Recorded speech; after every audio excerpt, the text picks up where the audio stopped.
The Siege of Port Hudson.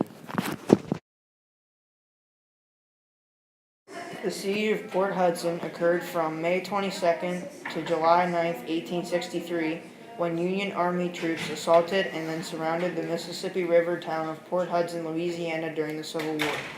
From the time the American Civil War started in April 1861, both the North and South made controlling the Mississippi River a major part of their strategy. The Confederacy wanted to keep using the river to transport needed supplies. The Union wanted to stop this supply route and drive a wedge that would divide Confederate states and territories. The commander of the Union forces during the assault was General Nathaniel Banks.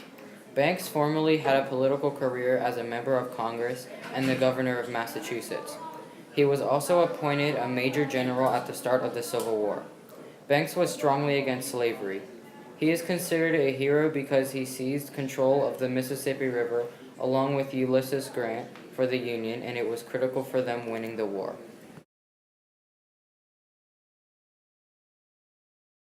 The most influential weapon of this battle was the 20-pounder Parrott rifle. The weapon was used strategically to surround the port and drive the Confederates back so the Union could move closer into victory. With Banks and his forces struggling to keep up with the Confederates, he ordered his forces to retreat from the fort. Sherman then came with a surprise attack at nightfall to catch the Confederates off guard. They used the rifles to surround the port and eventually seize it.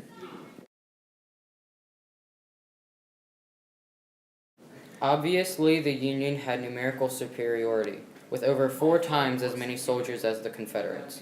This proved to be a huge advantage for the Union trying to siege the port. The Union forces suffered far more casualties than the Confederates, but the reason was that they also had far more men. 15,000 Union soldiers were killed or wounded, whereas only about 900 Confederates died. However, since the Confederates lost, 73% of their men were captured. The Union wanted to obtain control of the Mississippi to split the Confederate states apart, and that's just what they did. However, Union deaths were almost 10 times the amount of Confederate deaths. However, because the Union now had control of the Mississippi River, it cut the transportation route for many Confederate supplies and separated the Confederate territories. This battlefield is a must-see for all Americans because I believe that all Americans should be very interested in history. If nobody was interested in the Civil War, then they wouldn't know what our country would be like today. Slavery could still exist today, and people wouldn't even know the background story of how it all started. History is a part of life in America, and I think that everybody should have some knowledge on even the smallest battles from the Civil War. If nobody came to see this historic battlefield, then it would be like forgetting all about the Civil War. We can't let that happen. At the end of the siege of Port Hudson, it was a victorious day for the Union. 256 acres of land were preserved at the end of the battle. Please make a donation of $5 per month so that we can preserve at least 400 more acres of this historic landmark.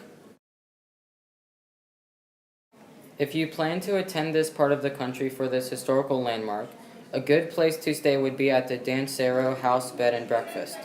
Enjoy hot, quality food with rates of $150 to $500. Children are welcome. Come and enjoy this lovely historic landmark in downtown Thibodaux.